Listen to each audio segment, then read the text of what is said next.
Hi, I'm Meris, and in this video I'm going to be talking to you about intentional torts. I will be following along using our Fundamentals of Nursing flashcards. These are available on our website, leveluprn.com, if you want to grab a set for yourself. Or, if you are more of a fan of digital products, I would invite you to check out Flashables, the digital version of all of our products available on demand and at your fingertips wherever you are. All right, let's go ahead and get started.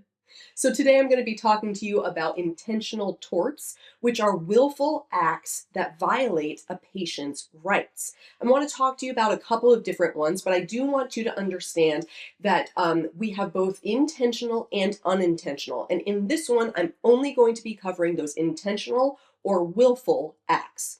So the first one that I want to talk to you about is assault.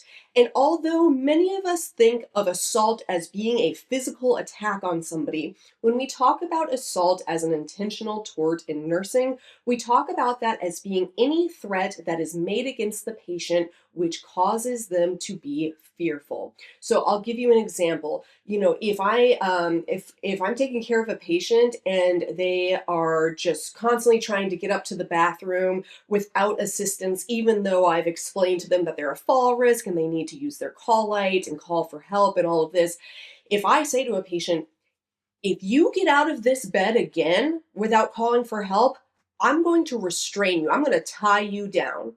That's assault because I've made a threat against a patient, causing them to be fearful.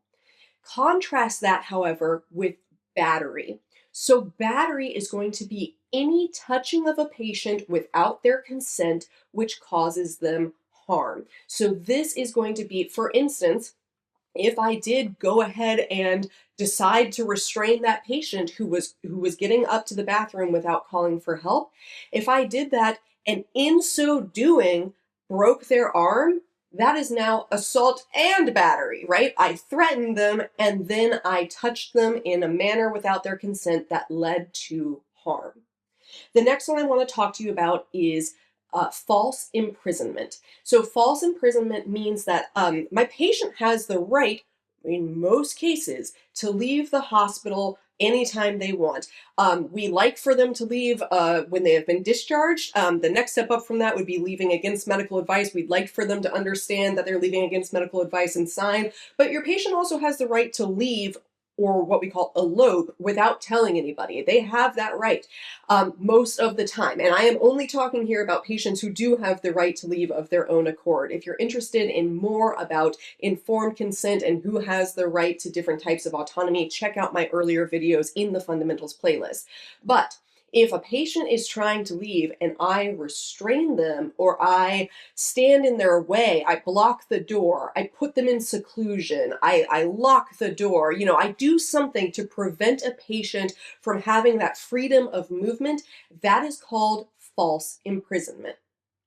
Now, invasion of privacy, this is another tort that simply means that I have violated my patient's right to confidentiality. So for instance, if I went on my social media and I started talking about the care that I provided for this specific patient, that would be an intentional tort called invasion of privacy. And lastly, I want to talk to you about defamation of character. Defamation of character is going to be if I say something about a patient that is derogatory and harms their reputation. And when I say something, I mean both written and spoken. So there's two different types of defamation of character that we can, make a little subheading here. The first one is going to be libel. The second one is going to be slander. Now, slander is spoken. So if I were to defame somebody's character by recording a video and posting it to the internet, that would be slander. However, libel is written. And if I were to defame somebody's character by writing an op-ed in the newspaper or writing a social media post, then that would be libel. And we do have a cool chicken hint here to help you remember that, which is that slander is spoken, two S's. However, libel is written like books in a library. So hopefully that can help you keep those two types of defamation of character straight in your mind. All right, I'm so glad that you stayed until the end because I'm going to test your knowledge of key facts provided in this video with some quiz questions. What intentional tort has the nurse committed by locking a patient in their room? False imprisonment. A nurse tells a patient that if they don't stop hitting their call light, the nurse will sedate them. Which tort has the nurse committed? Assault. A nurse makes derogatory remarks about a patient when gossiping with a coworker. Which tort has the nurse committed? Defamation of character, more specifically, slander. All right, that is it for this video. I sure do hope you learned something. If you did, would you leave us a comment and let us know something that you learned? It really makes our day to see that. And hey, if you have a great way of remembering something that I didn't mention in a video, I want to hear that, but I know it's beneficial to other learners as well, so leave us a comment with that too. All right, I'll see you in the next one. Thanks so much, and happy studying. We invite you to subscribe to our channel and share a link with your classmates and friends in nursing school.